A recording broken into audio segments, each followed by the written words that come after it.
Good morning વિદ્યાર્થી મિત્રો. સો આજે આપણે એક ખૂબ જ અગત્યનો ટૉપિક લેવાના છીએ, બરાબર. અને એ ટૉપિકની અંદર આપણે સ્પેસિફિક વાત કરીશું વિદ્યુત ચુંબકીય વિકિરણો, તેના સ્વભાવ ઉપર, બરાબર. કે જો આપણે ટૉપિક વિદ્યુત ચુંબકીય વિકિરણોનો ભણી ગયા છીએ કે તેનો તરંગ સ્વભાવ અને કણ સ્વભાવ પણ આપણે ફોટો ઇલેક્ટ્રિક અસર દ્વારા બતાવ્યો, પરંતુ કોઈ પણ પદાર્થ ઉપર જ્યારે કોઈ પણ પ્રકારના કિરણો આપાત થાય છે ત્યારે શું ઘટના થાય છે, કઈ રીતે એને આપણે વર્ણવીશું, એના વિશે આપણે આજે ચર્ચા કરવાના છીએ અત્યારે, બરાબર. ટૉપિક પહેલાં હું એક સિમ્પલ શરૂઆત આપણે કરીએ છીએ કે આપણે જોઈએ ટૉપિક લખીએ છીએ કે આપણે થોડુંક આગળ જોયું હતું કે વિદ્યુત ચુંબકીય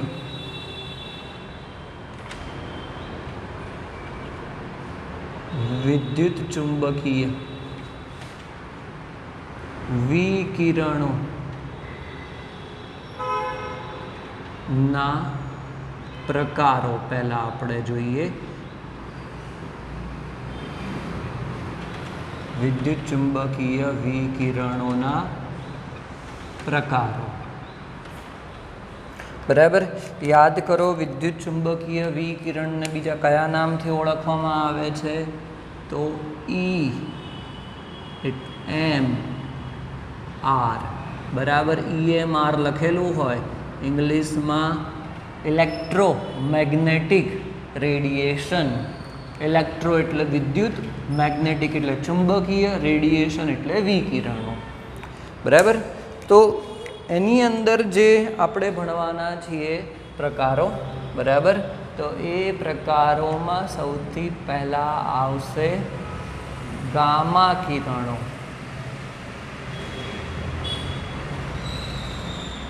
ગામા કિરણો, બરાબર. પછી બીજું છે એક્સ કિરણો, એક્સ રેઝ જે આપણે કહેતા હોઈએ છીએ, બરાબર.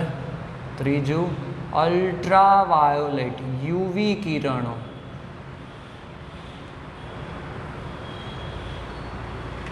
બરાબર. ચોથું આપણે ખૂબ જ ઇમ્પોર્ટન્ટ અને એના વિશે આપણે વધારે અભ્યાસ કરવાનો છે, દૃશ્યમાન કિરણો. દૃશ્યમાન કિરણો, બરાબર. પારરક્ત IR ઇન્ફ્રારેડ કિરણો,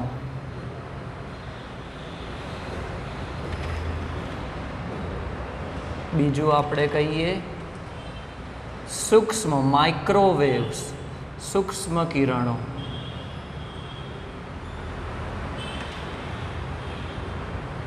રેડિયો કિરણો, રેડિયો વેવ્સ, જેમાં તમે FM અને AM આપણે કરતા હોઈએ છીએ, બરાબર. ગાડીની અંદર કે FM કે AM આપણે જે લઈએ છીએ એ શું છે? રેડિયો કિરણો છે. એ શું છે? રેડિયો કિરણો છે, બરાબર. એના પછી દીર્ઘ રેડિયો કિરણો, બરાબર. એના પછી પણ જે અવકાશમાં આપણે મોકલતા હોઈએ છીએ કમ્યુનિકેશન માટે, દીર્ઘ રેડિયો કિરણો, બરાબર. તો આમાંથી સ્પેસિફિક તમારે યાદ રાખવાનું છે. આ તો આપણે પ્રકારો કીધા એના, એમાંથી સ્પેસિફિક દૃશ્યમાન પ્રકાશ છે, દૃશ્યમાન કિરણો છે, બરાબર. એની તરંગ લંબાઈ તમારે યાદ રાખવાની છે સ્પેસિફિકલી, કે દૃશ્યમાન કિરણોની તરંગ લંબાઈ, બરાબર, એ 400 નેનોમીટરથી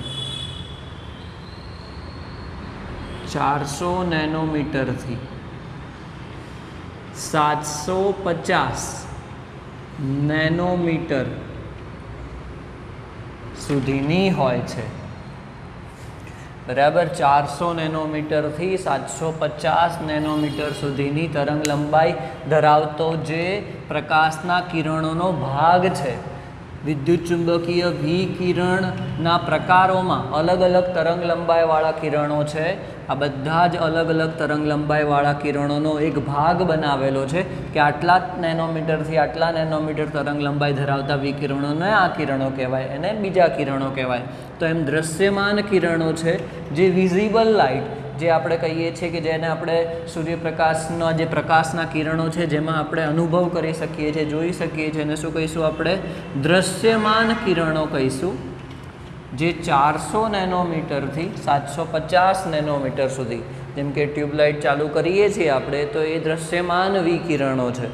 બરાબર. તો એની તરંગ લંબાઈ કેટલી છે? 400 નેનોમીટરથી 750 નેનોમીટર સુધીની હોય છે. બરાબર. આ વસ્તુ તમારે ખાસ યાદ રાખવાની છે. હવે બેઝિકલી આપણે દૃશ્યમાન કિરણની જ વાત કરીશું આપણે, અને એના સાથે વર્ણપટની વાત કરીશું કે વર્ણપટ એટલે શું. સૌથી પહેલાં તો આપણે આ પ્રકારો જ લખ્યા, અને એ પછી એક નવો હેડિંગ આપીએ છીએ કે વર્ણપટ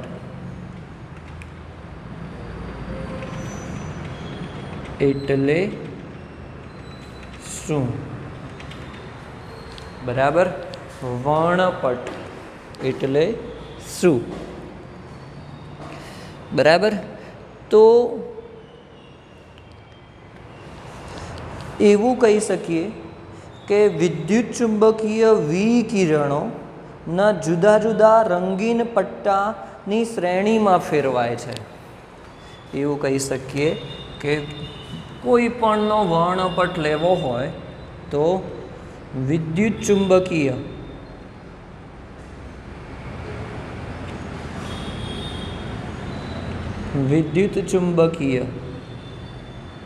વિકિરણો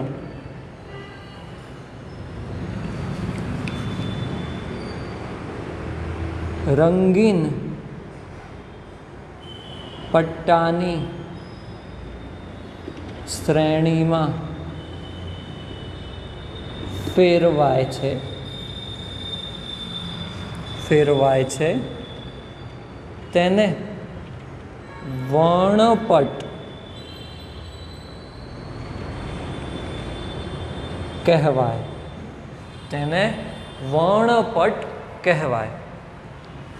બરાબર. તો આપણે અહીંયા સ્પેસિફિક સ્ટડી કરવાના છીએ સૌપ્રથમ તો કે દૃશ્યમાન વર્ણપટ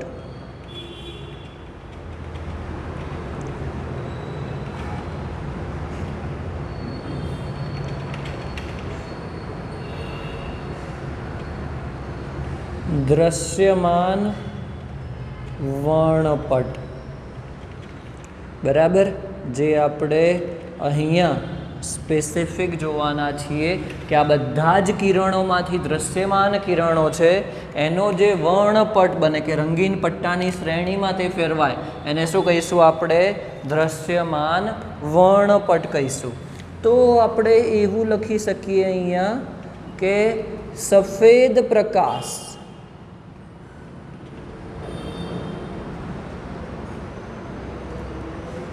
અથવા તો આપણે એવું લખી શકીએ કે દૃશ્યમાન પ્રકાશ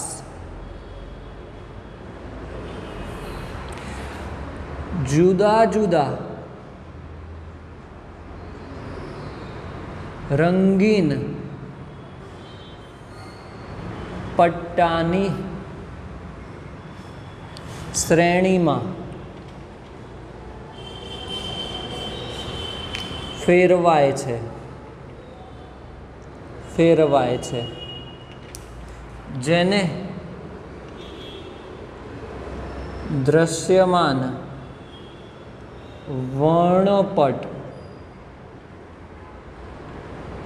કહેવાય. જેને શું કહીશું આપણે?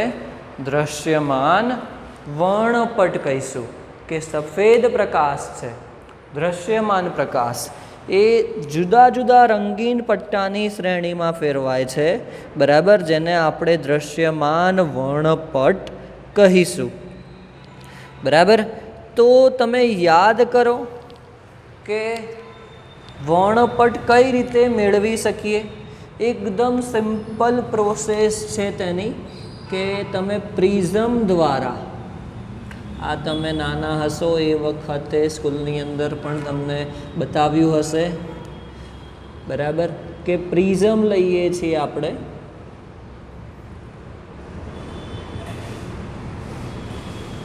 અને પ્રિઝમ ઉપર જ્યારે સફેદ પ્રકાશનું કિરણ, બરાબર, આપણે એવું માની લઈએ, ભલે આ ગ્રીન કલર છે પરંતુ આપણે એવું માની લઈએ કે આ સફેદ પ્રકાશનું કિરણ છે, બરાબર. શું છે? સફેદ પ્રકાશનું કિરણ, બરાબર. સફેદ પ્રકાશનું આપણે કિરણ માની લઈએ, બરાબર. અને આ કિરણ ઉપર જ્યારે કોઈ પણ અંદરથી પસાર થાય છે કિરણ, બરાબર, તો એ વખતે શું થાય છે? અલગ અલગ તરંગ લંબાઈવાળા, બરાબર, એ કિરણોનું ઉત્સર્જન કરે છે, બરાબર. જેમાં આપણે જાની વાલી પીનારા એવું કહેતા હતા મેઘધનુષ્યને.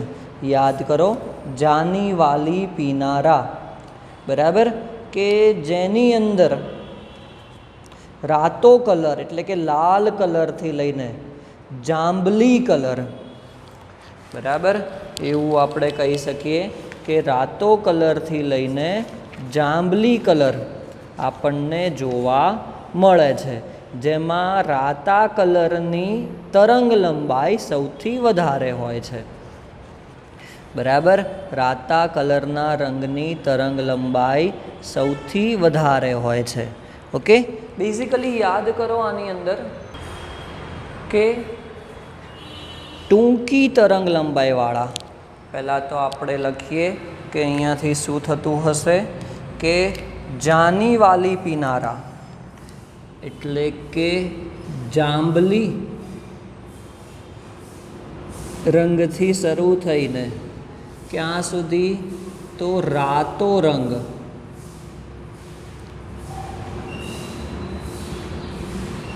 લાલ રંગ, બરાબર, આપણે એવું કહી શકીએ. ત્યાં સુધીનું શું થાય છે? આપણને સતત એક વર્ણપટ મળે છે, બરાબર, જેમાં આપણે એવું કહી શકીએ કે જાંબલી રંગની તરંગ લંબાઈ છે એ ક્યાંથી શરૂ થતી હશે? તો 400 નેનોમીટરથી, અને ક્યાં સુધી? રાતો રંગ છે એ 750 નેનોમીટર સુધીનો, બરાબર. એક વસ્તુ યાદ રાખજો કે નીચે અહીંયા જાંબલી રંગ હશે અને સૌથી ઉપર રાતો રંગ હશે. જેની તરંગ લંબાઈ સૌથી ઓછી છે, બરાબર, જેની તરંગ લંબાઈ સૌથી ઓછી છે તે વધુ વળાંક લે છે, બરાબર. તરંગ લંબાઈ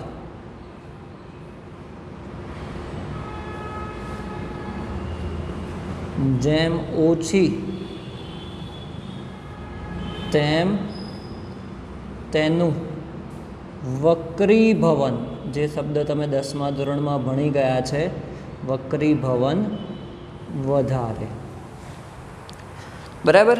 તો તમે એવું જોયું છે કે મેઘધનુષ્ય રચાયું હોય અને એની અંદર જાનીવાલી પીનારા રંગ છે, જાંબલી, પછી વાદળી, પછી અલગ અલગ બધા છેલ્લે રાતો કલર આવે, તેમાં વચ્ચે કોઈ બ્લેન્ક આવી ગયું હોય, વચ્ચે કાળા રંગની પટ્ટી આવી ગઈ હોય, તો એવું નથી બનતું, બરાબર. શું થાય છે કે જાંબલી રંગ છે તે વાદળી રંગમાં કમ્પ્લીટ ભળી જાય છે, બરાબર. શું થાય છે કે જાંબલી રંગ વાદળી રંગમાં ભળી જાય છે, બરાબર. તો એ જ રીતે અહીંયા આપણે એવું લખી શકીએ કે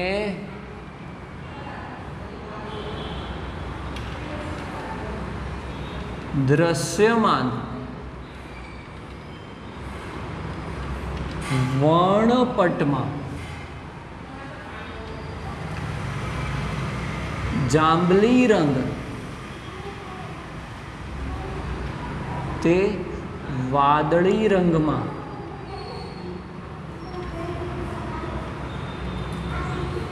ભળી જાય છે. તે જ રીતે અન્ય રંગો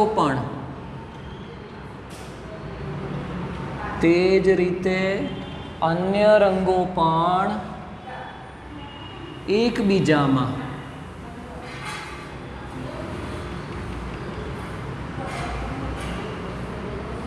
ભળી જાય છે. બરાબર. તો આવો જે વર્ણપટ મળે, આવા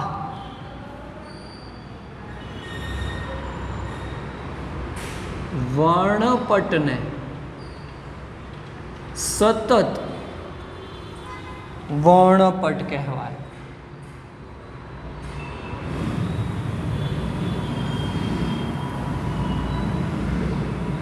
આવા વર્ણપટને શું કહીશું? સતત વર્ણપટ કહીશું. કે તમે જો સ્પેસિફિક એમાં જોશો તો બધા જ રંગો, અહીંયાથી પહેલાં સતત જાંબલી રંગ શરૂ થયો ફોર એક્ઝામ્પલ, તેની બાજુમાં વાદળી રંગ હશે તો એમાં શું થશે? કમ્પ્લીટ ભળી જશે. બરાબર. કે તમને કોઈ વચ્ચે બ્લેન્ક ખાલી જગ્યા જોવા મળશે નહીં. તો એને શું કહીશું આપણે? સતત વર્ણપટ કહીશું. શું કહીશું? સતત વર્ણપટ. બરાબર. કે એકબીજામાં રંગો ભળી જાય છે, જેને શું કહીશું આપણે?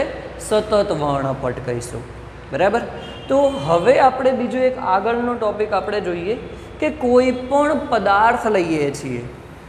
આ તો સફેદ પ્રકાશનું આપણે રંગોમાં વિભાજન બતાવ્યું, જેને આપણે દ્રશ્યમાન વર્ણપટ કીધું. બરાબર. તો હવે જ્યારે કોઈ પણ પદાર્થ ઉપર આપણે એવું લખીએ કે જ્યારે કોઈ પણ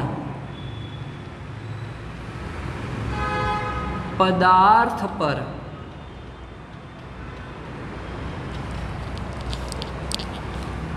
પ્રકાશના કિરણો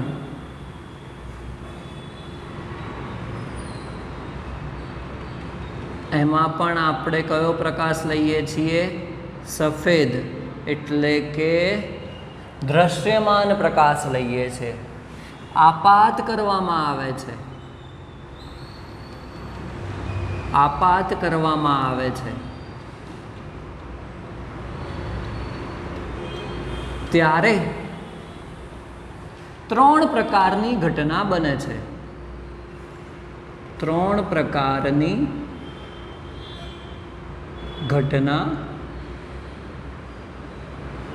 બને છે કે જ્યારે કોઈ પણ પદાર્થ ઉપર પ્રકાશના કિરણો આપાત કરવામાં આવે ત્યારે 3 પ્રકારની ઘટના બને છે.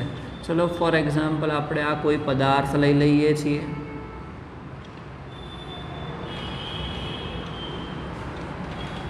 બરાબર. આપણે કોઈ પણ એક પદાર્થ લઈ લીધો. હવે એના ઉપર જ્યારે પ્રકાશના કિરણો આપાત કરવામાં આવે છે, આપણે એવું કહી દઈએ કે આ શું છે? તો સફેદ પ્રકાશ છે. શું છે? સફેદ પ્રકાશ છે. તો 3 પ્રકારની ઘટના બને છે. શું થશે? એક ઘટના એવી બનશે કે જેમાં પ્રકાશના કિરણોનું શોષણ થશે. બરાબર. એટલે કઈ ઘટના બને છે? શોષણની ઘટના બને છે. એક ઘટના કઈ બનશે? શોષણની ઘટના બનશે. બીજી ઘટના કઈ બને છે કે એમાંથી અમુક પ્રકાશનું શું થશે? પરાવર્તન થશે. પરાવર્તન થશે. બરાબર. અને ત્રીજી ઘટના કઈ બને છે કે એમાંથી અમુક પ્રકાશનું શું થશે? વક્રીભવન થશે.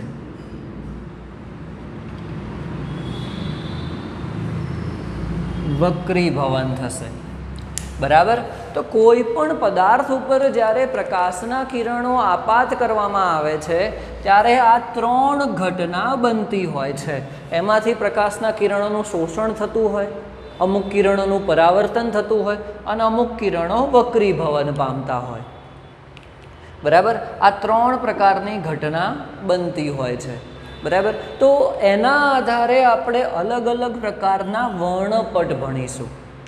બરાબર. આ ત્રણ ઘટનાના કારણે શું થતું હોય છે? આપણને અલગ અલગ પ્રકારના વર્ણપટ મળે છે.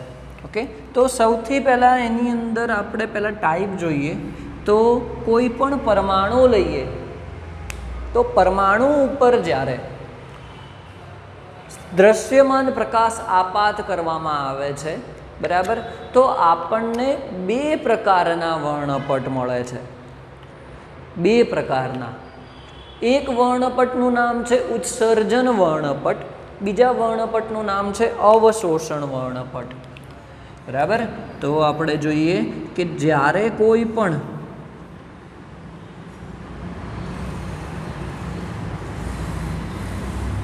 પરમાણુ પર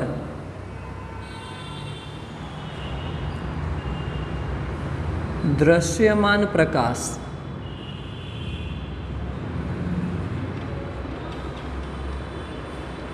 આપાત કરવામાં આવે છે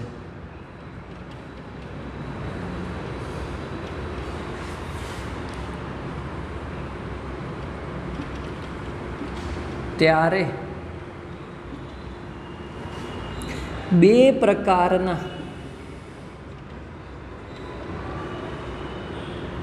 વર્ણપટ જોવા મળે છે. ત્યારે બે પ્રકારના વર્ણપટ જોવા મળે છે. બરાબર. એમાં પહેલો વર્ણપટ છે ઉત્સર્જન વર્ણપટ. બરાબર. એક આપણે લખીએ ઉત્સર્જન વર્ણપટ અને બીજો અવશોષણ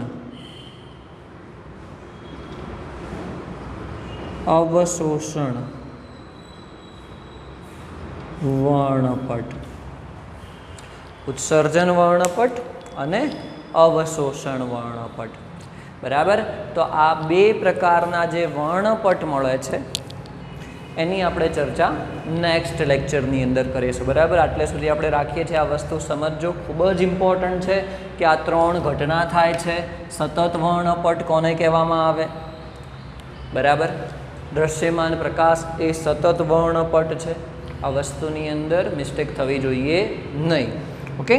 ચલો નેક્સ્ટ લેક્ચરની અંદર આપણે ઉત્સર્જન અને અવશોષણ વર્ણપટ વિશે ચર્ચા કરીશું.